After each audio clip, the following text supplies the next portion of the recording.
Today's show is brought to you by our friends at Monster Cable. Superior audio and video interconnects and speaker cables enhancing picture and sound for more than 25 years. Visit monstercable.com.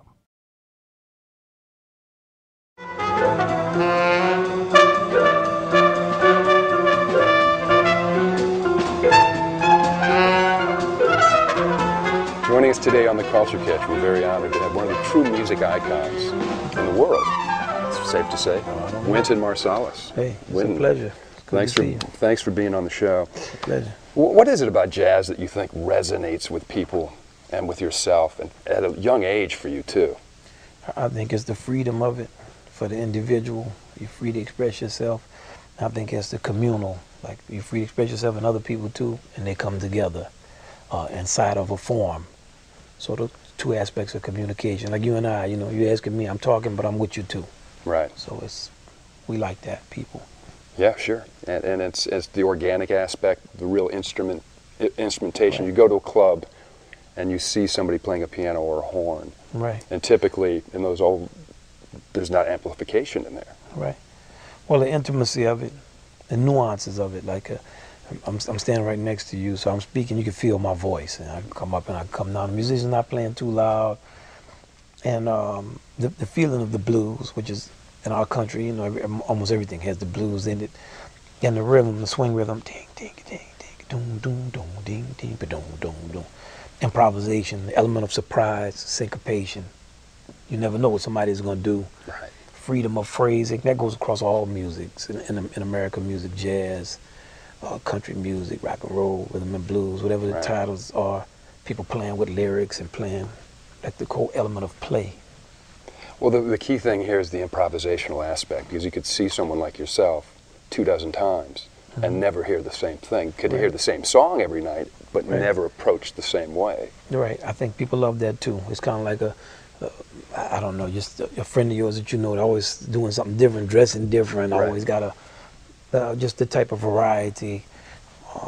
And you go to hear the musicians and to enjoy their imagination. And a lot of times I know some people who like to listen to many versions of the same song by one artist, like like a whole week of somebody playing in the club. Oh, listen to how he played Stella by Starlight this time, or listen to this tape of Dexter playing. You know, it's a whole. It's really another whole way to experience the music, and we try to always do something different. And it never, obviously, when you get to a certain level within music, it's never boring. No. And that's the beauty. Look at the smile you have just thinking about that. Well, it's not boring because other people are making up music too. Yeah. So you might actually be playing something boring, but the bass player won't be, or the drummer. The chance that all four of y'all or five are going to be playing something boring at the same time.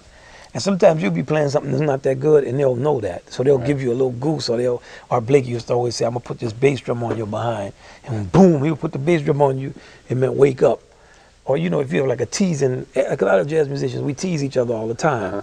So if you're not playing good, somebody else would tell you, man, you know, I thought when Marsalis was coming here, how long you been on this gig? Or they mess with you.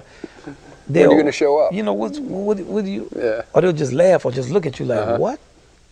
You know, I mean, you know, this book, The Secret, everyone's secret. What's the secret, man? Enjoy what you do. Yeah. And you know, if you enjoy what you do, and then when you expand your universe like you have, I mean, look, you started out at Juilliard at a young age. You worked with art.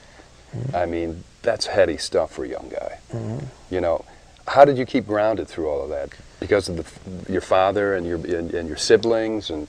No, just, you know, when I grew up in jazz, so I realized that my dad and them, they weren't making any money, man. They were just playing in clubs for a handful of people, struggling to make a living.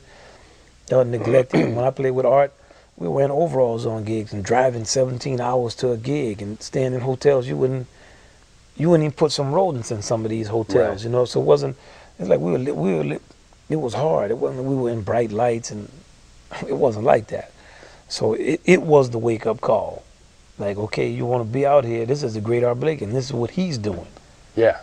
You know, and it was hard. It was hard in relation to how it is now. But then I was so happy to have the chance to play. It could have been 10 times harder. I wouldn't have cared. Right. But we were playing small clubs. we were, man, we drove once from New York to Houston, played a gig, left the gig and drove to Los Angeles. Come on. I'm Wow. serious. And we looked at him and said, man, this guy at his age, he's doing all of this, he's playing these gigs and he was in all his other 60s things he back liked to then, do. yeah. He might have been in his 70s. Right. And doing all the other things he Yeah. liked to do. And he could keep up with he kept up with us. He was Right. on top of us. And it was a lot of fun in terms of just us, the musicians, me, Sure. Charles Fambro, you know, clowning around and doing all kind of wild stuff.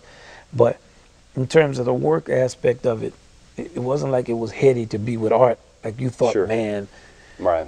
you were trying to learn how to play, of course, but you were working. I mean, No frills. you knew it was not about frills. Yeah, No, yeah. no, not at all.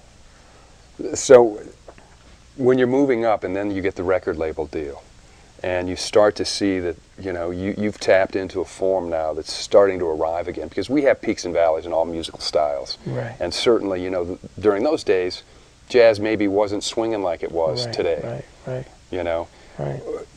Did you think that the label, once you got the label deal, that was going to help you arrive to the next level? That one would feed the other? Like, now I'm a recording artist, so that's going to help the gig situation?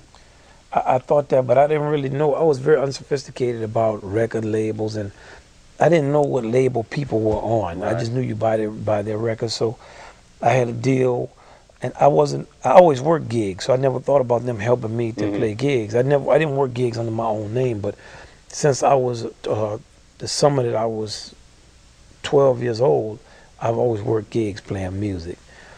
Then I grew up around people playing gigs. Then when I went on the road the first time, I was 20 with my own band. Right. Before I went with Art and I played with Herbie Hancock Quartet. Then when I went with my own band, 20, I remember that swing of gigs we did. Man, we went to Philadelphia, then we went in Madison, Wisconsin, then we went out to Seattle. You know, I remember it was a different kind of feeling of having your own gig. But I still didn't understand the label and label support and all of that. As time passed, I began to understand it. But I was only most of the times thinking about the music and how to make the songs more interesting, and also how to learn how to play. And I was getting so much publicity. I always felt kind of guilty, like I don't deserve all this publicity because I can't really play. I was playing good for somebody in my generation, but I mean compared to like Clifford Clifford Miles, or yeah. people I like to hear play. Right. No, you know, I knew I couldn't play like that. So, of course, I knew I was going to play, and I was serious. I had practiced a lot my whole life, but the whole kind of way publicity worked and being on TV. Then I was on the Grammys. I was on television. I was 22. I really didn't understand the power of television. I never looked at a lot of television myself. Right. I never even looked at the Grammys. I didn't really actually know the impact of a show like that.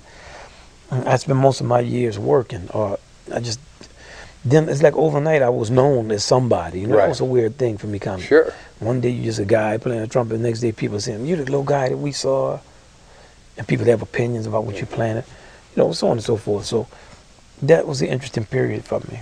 Did you have one mentor that really helped champion you, that really you felt insulated you from a lot of the craziness? Yeah, well, two, Stanley Crouch Stanley was the okay. guy that I would go to his house all the time and talk with him. He was a little older than me. He was very serious, like an intellectual, read a lot of books. So I was always into books and reading and stuff. And then I was listening to a lot of music. So we would always talk and debate about music and the avant-garde and all these things. He was into the avant-garde. You know? I wasn't so much into it. So we would kind of argue and fight all the time about that. But fun, you know, not a big deal. Billy Banks was my road manager. Now he's a production manager here in this hall. He came out on the road with me, and it's like he was almost a guardian angel sent to look over me. He's a guy who had a radio show in New York at WKCR, right. And he spoke like 4 or 5 languages, and he just knew a lot about the culture, and he was always trying to educate us. Right. I was very fortunate in the people that I was around. Albert Murray, Crouch introduced me to him. Sure. So yeah, I had people that would look. And Columbia for a lot of years, man, they were really good to you, man. You know, people had that perception. You won a Grammy in classical and in jazz. That's, you know, that's pretty heavy. People had that perception, but you know, for me, it was always kind of a battle to get to play, and I'd always fight with them. And with the classical record,